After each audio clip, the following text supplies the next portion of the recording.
வணக்கம் விஜய்.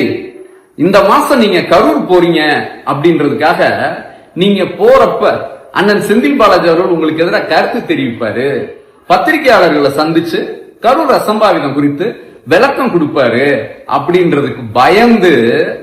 ஏன் பயந்து அப்படின்னு சொல்றேன்னா, இப்ப அவர் பத்திரிகையாளர்கள்ட்ட கரூர் அசம்பாவிதம் குறித்து விளக்கம் கொடுக்கிறாருன்னு வச்சுக்கோங்க. இப்ப அந்த பத்திரிகையாளர்கள் எல்லாம் திரும்பி உங்களை கேள்வி கேட்டாங்கன்னா உங்களால அங்க பதில் சொல்ல முடியுமா? அதுக்கான ஒரு புரிதலோ துணிச்சலோ உங்கள்கிட்ட இருக்கா? கிடையாது. ஏன்னா நீங்க ஓடி போயிருவீங்க. அப்ப அந்த ஒரு இமேஜ் டேமேஜ கண்ட்ரோல் பண்றதுக்காக அவர் மேல ஒரு அபாண்டமான குற்றச்சாட்டு என்ன அப்படின்னா, உங்க எம்எல்ஏக்களை பேரம் பேசி மாத்தி ஓட்டு போட வைக்க போறாரு அப்படின்னு. ஏன் விஜய், உங்க எம்எல்ஏ மேல நிஜமாவே உங்களுக்கு அவ்வளவுதான் நம்பிக்கையா? நீங்க தான் என்னமோ சொன்னீங்க எனக்கா உயிரை கொடுப்பாங்க அப்படின்னு. அவங்க மேல இப்படி நம்பிக்கை இல்லாம நீங்க அரசியலுக்காக இப்படி ஒரு குற்றச்சாட்டை வைக்கிறீங்களே. ஏன் விஜய், உங்களை பார்த்து நாங்க கேட்கிறோம். வைகோ சொன்னாரு இந்த மாதிரி விஜய் நான் அவரை நேரம் சந்திச்சு பேசும்போது உங்க 2 எம்எல்ஏக்களையும் ராஜினாமா பண்ணிட்டு வர சொல்லுங்க, நானே ஜெயிக்க வச்சு காட்டுறேன் அப்படின்னு சொன்னாரு. அது என்ன, அது குதிரை பேரம் இல்லாம அதெல்லாம் கழுத பேரம். அப்புறம் அண்ணன் திருமாவளவன் அவர்கள் என்ன சொன்னாரு, RSS ஓட குழந்தை விஜய் ஆதரிக்கிறது ஆபத்து அப்படின்னு பேசிட்டு ஒரு சோஃபா அங்க போன உடனே அவர் அப்படியே பல்ட்டி அடிச்சு 2 எம்எல்ஏ உங்களுக்கு ஆதரவு கொடுக்க வச்சாரு. அது குதிரை பேரம் இல்லையா? இது எல்லாத்தையும் தாண்டி இன்னைக்கு வரைக்கும் அதிமுக எம்எல்ஏக்கள் 6 பேர் ராஜினாமா பண்ணியிருக்காங்க. எதன் அடிப்படையில்?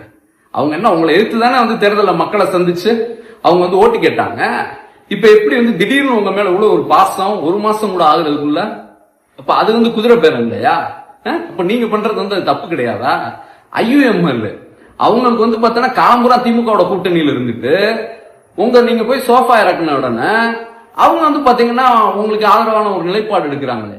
இப்படி தமிழ்நாட்டோட அரசியல் வரலாறுல இந்த அளவுக்கு குதிரை பேரத்தை ஒரு முதலமைச்சர் பொறுப்புல இருக்க நீங்க நடத்தி இருக்கீங்களே, அதை மறைக்கிறதுக்கும் உங்க எம்எல்ஏக்கள் எது வாச்சாத்தி செங்கோட்டையில இருந்து போதைப்பொருள் பயன்படுத்தினேன் அப்படின்னு சொல்லக்கூடிய கில்லி சரத்து வரைக்கும் குற்றவாளிகளா இருக்காங்க தெரியுங்களா?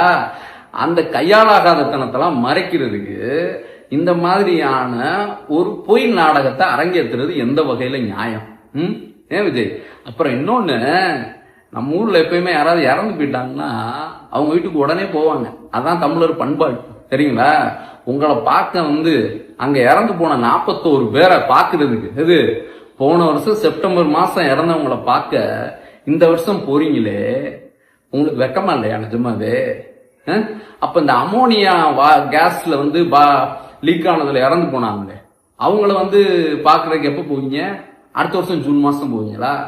தமிழ்நாட்டுல இப்படி ஒரு முதலமைச்சரை இது வரைக்கும் எப்பயுமே பார்த்தது கிடையாது. நீங்க கொஞ்சம் திருந்துங்க.